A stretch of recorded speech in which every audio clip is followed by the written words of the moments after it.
in close coordination with the state of Hawaii and stand ready to support them in whatever they need. Also this morning, the President had a phone call with Prime Minister Abe of Japan. The two leaders committed to maintaining strong sanctions on North Korea. The two also expressed that they look forward to seeing each other later this year at UNGA and to continue these important conversations with allies. Lastly, on behalf of our entire administration, I want to extend prayers to the family, friends, and loved ones of Molly Tibbetts. The nation has watched for over 30 days as local, state, and federal officials have searched for Molly, a rising sophomore at the University of Iowa. Sadly, the individual believed to be responsible for the murder is an illegal immigrant, making this an unfortunate reminder of why we need to strengthen our immigration laws. The Bible tells us in Psalms that the Lord heals the brokenhearted and binds up their wounds. The Tibbetts family is hurting, and they're on the hearts of all Americans, and we are grieving with them. With that, I'll take your questions. Cecilia. Thank you, Sarah. Michael Cohen, under oath, pleaded guilty to, among things, paying Stormy Daniels and Karen McDougal during the campaign. And he says he did it at the direction of the President of the United States. Did President Trump commit a crime? As the President has said, we've stated many times, he did nothing wrong. There are no charges against him, and we've commented on this extensively. Then why not report these payments? Again, I'm not going to get into the back and forth details. I can tell you, as the President has stated on numerous occasions, he did nothing wrong. There are no charges against him in this. And just because Michael Cohen made a plea deal doesn't mean that that implicates the President on anything. Can you stand here today and say the President has never lied to the American people? Because so many people now look back at that tape of him on Air Force One saying he knew nothing about these payments, when in fact we now know he knew everything about these payments. So has he lied? Look, again, I think that's a ridiculous accusation. The President in this matter has done nothing wrong, and there are no charges against him. John? The President said to Fox News in an interview with Ainsley Earhart this morning that this could not have been an illegal campaign contribution because he paid the money. He put more than $60 million of his own money into the campaign. So how do you draw the line between, I mean, maybe this didn't flow through the campaign, but how do you draw the line between what was a campaign contribution and what might have been a payment to somebody for other purposes? Look, I'm not going to get into the back and forth of the legal part of this. I would refer you to the President's outside counsel on that. As I told Cecilia, what I can tell you is what the President has stated a number of times. He did nothing wrong. There are no charges against him. Just because Michael Cohen has made a deal doesn't mean anything with regards to the President. Stephen? Sarah, the President tweeted this morning in frustration that Michael Cohen wrote. Perhaps you can shed a little bit more light on that, because the implication is that Michael Cohen gave up something that the President would rather stay secret. Is that what we should read into this, or is there another The President has expressed his views on that. I don't have anything further to add. Can I ask one other question? Is the President now planning on or intent on pardoning Paul Manafort? The Manafort case doesn't have anything to do with the President, doesn't have anything to do with his campaign, it doesn't have anything to do with the White House. Margaret? Sarah? I actually was going to ask about Manafort, but let me ask in a slightly different way.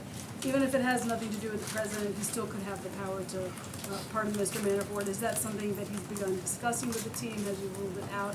Does it come up? And I'm not aware of any conversations regarding that at all. Thanks. The question that I also Other wanted to than ask- actually when he was asked by a news outlet earlier this week, and he said that he hadn't been thinking about that at all. Thanks. In times like this, not that there are that many times like this, White Houses often try to figure out whether there need to be any internal adjustments to deal with some of the political issues you're going to have now with the Hill, with voters, with internally with lawmakers. Is the White House making any adjustments in terms of responsibilities of chiefs of staff, of communications to donors, communications to supporters, how you intend to kind of respond both protectively and offensively to the crisis that you're now in? I wouldn't view it that way at all, and would disagree with the premise of your question. The White House is focused on the same things that we were focused on the first day that we got here, and that is growing the economy, which is doing extremely well, protecting our borders, strengthening the safety and security of all Americans. Those are the things that we're focused on day one, January 20th, and those are the same things that we're focused on right now. Jake? Thank you, Sarah. First, I'd like to start off by congratulating you. This is your 100th briefing, and there's no way what you do every day is easy. I've got two real quick questions. First of all, our colleague Jonathan Swan over at Axios recently wrote, and I quote, "Several top Republican operatives working on the midterm elections told me Trump's fanciful red wave predictions could depress Republican turnout and ironically serve to make any blue wave even bigger." So, are you familiar with any Republican operatives who would concur with this statement?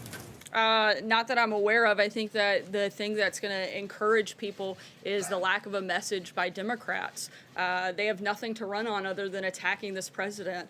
And not only does the president and the record that Republicans have had over the last year and a half under his leadership is a great one to run on. We have an incredible story to tell. The economy is booming. Record numbers just today. We're going to continue focusing on the things that Americans care about. And I think that'll be certainly what encourages them and certainly what will help push Republicans to do well in November. And yesterday, the president stated that, quote, "Israel will pay a price for the Jerusalem embassy move." Not sure if that's an exact quote, though. Should Israel be concerned that the price they may have to pay would be one that they're not prepared or willing to pay at this point? We think that the president's decision was the right one to move the embassy, something that other presidents had promised and failed to do, and this is a president who's been delivering on the promises that he's made. Sorry? What price are we talking about? What price might Israel have to pay? I don't have anything further for you on that, John. Thanks a lot, Sarah. Since those guilty verdicts yesterday in the Paul Manafort trial, the president has said some kind things about Mr. Manafort. He's called him a good man, a good person. He said he feels badly for what has happened to him. He tweeted today, unlike Michael Cohen, he refused to make up stories in order to get a deal. He tweeted, "Such respect for a brave man." Is Mr. Manafort a simple candidate for a presidential pardon? Once again, that's not something that has been up for discussion. I don't have anything for you Let on me that. ask you about the Kavanaugh nomination. There's some Democrats that are saying that the nomination should be put on hold because of the legal developments yesterday. Hawaiian Senator Mazie Hirono put out a statement. She said this president, who is an unindicted co-conspirator in a criminal matter, does not deserve the courtesy of a meeting with his nominee. What is your reaction to that, Sarah? This is a desperate and pathetic attempt by Democrats to obstruct a very highly qualified nominee. The hearing date has been set for September 4th, and Judge Kavanaugh will be there. Steve? Yes, Sarah. Trade talks between the United States and China are resuming. The president earlier this week expressed quite low expectations for those talks. I'm wondering if that has changed and what you would like to see come out of these discussions. As you said, these conversations are continuing. I don't have any announcements on them. They're ongoing. Certainly what we'd like to see is better trade deals for the United States. The president wants to see free, fair, and more reciprocal trade between other countries, particularly with China, and we're going to continue in those conversations. Jeff? Sarah, does the president feel betrayed by Michael Cohen, and is he concerned about what he might say to Robert Mueller? I don't think the president's concerned at all. He knows that he did nothing wrong and that there was no collusion, and we're going to continue focusing on the things that Americans care about and that we can have an impact on. One more question on trade. Do you anticipate a deal between Mexico and the United States on NAFTA this week? I'm not going to get ahead of any potential announcement. For decades, NAFTA has harmed American workers and cost the U.S. billions of dollars. We're focused on making sure we deal with and address those problems, and we'll let you know when we have an announcement. Thanks, Sarah. In his interview today, the president said he found out about those payments that Michael Cohen made later on. But he's on tape discussing how to make one of the payments with Michael Cohen, so before the payment was made. So how do you explain that? Once again, I've commented on this pretty extensively.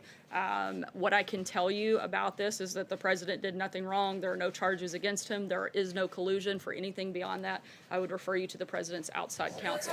Rudy Francesca? Giuliani is not a taxpayer-funded spokesperson for the president. You are. So how I'm can you not aware of explain that. something the president said today on the grounds of the White House that seems to contradict an audio that has been confirmed that it is of the president saying that? Once again, I have addressed this a number of times just because you continue to asks the same questions over and over, I'm not going to give you a different answer.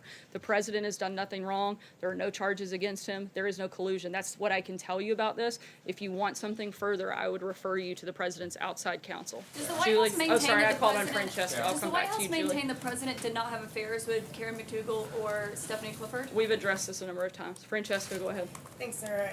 Two questions. First, you said that there have been no discussions about potential pardon for Paul Manafort. So you're not ruling it out entirely. I mean, if there's no discussions about it, right, at this point, the president hasn't said he won't do it. It's possible that there could be a pardon for him in the future. Is that correct? The only comment that the president has made on this was when he was asked by a news outlet earlier this week, and he said no, he was not considering that. Well, Beyond was at that, the there time. have been no That other was discussions. before- That was before Paul Manafort was convicted on 8 of the 18 counts at the time when the president was asked that. So I'm asking now, now that he's been convicted on those counts. And I'm if this answering is you now something that there have been possible. no discussions at the White House on that matter. Okay, on a different point, last time that we were in here, you read off some ex-officials and one current official who the president was considering taking away their security clearance. I wanted to follow up on that and ask you, first of all, who was conducting that review to determine whether or not those security clearances will be pulled? And second of all, I wanted to ask you about a tweet that the president said, saying that he thought that potentially James Clapper is being nice to him so that he doesn't lose his security clearance. Is that a threat that if James Clapper isn't nice to him, that he'll lose his security clearance? No, I don't have any other announcements on that front. We're continuing to review. When we have an announcement, I'll let you know. Sorry, Julie, who's go doing the ahead. review? I'm sorry? Who's doing the review? That was another A number question. of people involved here at the White House. Julie, go ahead. Sarah, in his tweet about Paul Manafort this morning, the president seemed to be praising him for essentially refusing to cooperate with federal prosecutors in a way that could implicate him, the president. Is that what he meant to suggest? And doesn't that seem to indicate that he thinks that loyalty to him personally is more important with abiding by the law or cooperating with this government in an investigation? Not at all. The Manafort case doesn't involve the president, doesn't involve his campaign, and has nothing to do with the White House. The president has expressed his views. Sarah. Thanks, Sarah. Michael Cohen's lawyer has suggested publicly that there is new evidence that they would like to present about foreknowledge of election hacking. So does the White House maintain there was no foreknowledge of any election hacking during the 2016 campaign? I'm not aware of anything, no. Sarah, Sarah, two questions as well for you. Given that 5 convicted felons are now linked to the president or his campaign, and given that the president promised to hire the best people, did he fail to live up to that promise? Look, the president has employed thousands of people in his lifetime and had incredible successes both in business and in the public service. He's the president of the United States. I think he's doing quite well. Thank And you. can I just follow up my second question, Sarah, just Go to follow up ahead. on Cecilia, because I understand that you don't want to answer the same question a million times, and you said the president did nothing illegal, but I didn't hear a response to the question. Did he lie to the American people when he talked about this on Air Force One? No, and the president's addressed this a number of times. Sarah, thank you. I have a couple of questions.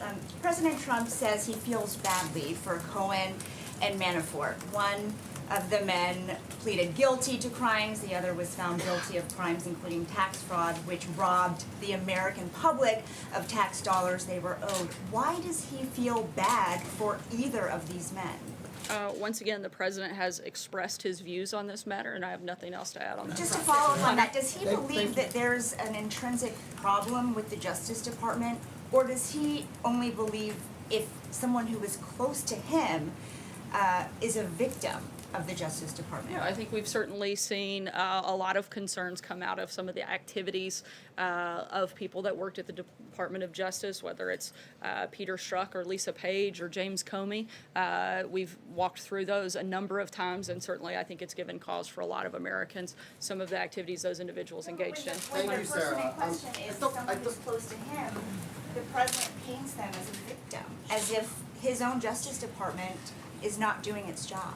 Again, certainly the president has expressed his views on this matter, and he's raised concerns about a number of other problems that he's seen within the Department of Justice. Hunter? I wanted to follow up about the earlier question about the president's comments on Fox News with regard to the payments to Ms. Daniels and Ms. McDougal. When exactly did he learn about them? And also, are there any other payments he has now become aware of? Or are those the only 2 women who've received money for agreeing not to repeat their stories of alleged affairs with the president? once again, I've addressed all that I'm going to say on the Cohen issue. For those specific questions with more details, I would refer you to the If we're President's gonna refer outside such crucial counsel. matters to the outside counsel, can't we bring them in here for the briefing? They don't Or work even here, better, they have don't a work press here at the conference White with the House, but I would President. certainly encourage you to reach out to them. John? Sure. Thank you, Sarah. Going back to the security clearances, all signs are this is the first time a president personally has been handling the removal of security clearances. It's usually been done by superiors, even in the last two big espionage cases of the Cold War, the Irvin Skarbek case of 1961 and Felix Bloch of 1990. The Secretary of State pulled the security clearances of people accused of espionage. You said to the president that others are reviewing it. Who are these others reviewing it, and does the president take a personal role in the potential removal of security clearances? Certainly, the president has the constitutional authority to do so. I know this will come as a shock to you, but I'm not aware of the details of those specific cases that you outlined. But the president has the authority to make that decision. He's also consulting with members of his national security team and members of his legal team here at the White House to make those decisions. Is he also considering a policy of just simply having all security passes turned in when someone leaves government service? I'm not aware of that. As a policy, certainly we would like the ability, if needed, to be able to consult with individuals on national security matters. But they do feel, the team here, that we should look at the security clearance process as a whole. My understanding is that there are roughly 5 million people that have security clearances here in the United States, and we'd like to take a look at the overall process of who has and who maintains those security clearances. Deborah? Yeah, you're right about the president having constitutional authority, as far as I understand, about security clearances as well as pardons. So I guess the question I have is, even though he has that authority, is anybody in the White House thought about putting together boards that would look at security clearances for former personnel and pardons as well? Because the president doesn't seem to be consulting the pardon attorney in the AG's office much. Is he consulting people? Has he thought of doing something that would be more transparent, perhaps? Certainly, as the review of the security clearances, there is a working group that is looking at the overall security clearance process and who maintains those and whether or not those are needed across the board within government. In terms of the pardon process, again, the president has the authority to carry out those decisions. He takes input and looks at them on a case-by-case basis. Kristen? On that Sarah, security clearance Thank you, board? Sarah. Kristen, go ahead. Go ahead. From back to Sorry. you. On that security, you said that there are people who are looking at security clearances. Can you tell us who they There are are? a number of members on the national security team. I'd have to get back to you. I know that the chief of staff is involved in that process. Sarah, thank you. Earlier this week, the president told our colleagues at Reuters that. Can you speak up? I'm sorry. Sorry, the president said earlier this week to Reuters that he could run it in reference to the Mueller investigation. What did he mean by that? The president has said many times that he's chosen to remain uninvolved in this process, and that's where we are right now. If we Is have that an anything further- indication that he's thinking about taking some type of action against Special Counsel Robert Mueller, like revoking his security clearances? I'm not aware of any conversation around that. Sarah, is it an indication that the president sees himself as above the law? Not at all. Raquel, go ahead. Hi, thank you, Sarah, very much. Some legal experts and lawmakers are saying the president is corrupt and that there are ground for an impeachment case. Is the White House concerned about that? That could have an effect in the elections, the midterm elections, and also, does the White House take these allegations seriously? Certainly, we take allegations seriously. The idea of an impeachment is, frankly, a sad attempt by Democrats. It's the only message they seem to have going into the midterms. And I think it's another great reminder of why Americans should support other like-minded candidates like the president that are actually focused on continuing to grow the economy, continuing to secure our borders, continuing to focus on the safety and security of all Americans. I think that the biggest contrast you could possibly make is the message of the Democrats, which is nothing more than attacking the president and looking at cheap political stunts, while this White House and Republicans in the House and Senate are focused on actually doing good things for the American people. Sarah. Amen. Thank you, Sarah. Earlier this week, the president had some tough words of criticism for Jay Powell, the Federal Reserve Chairman.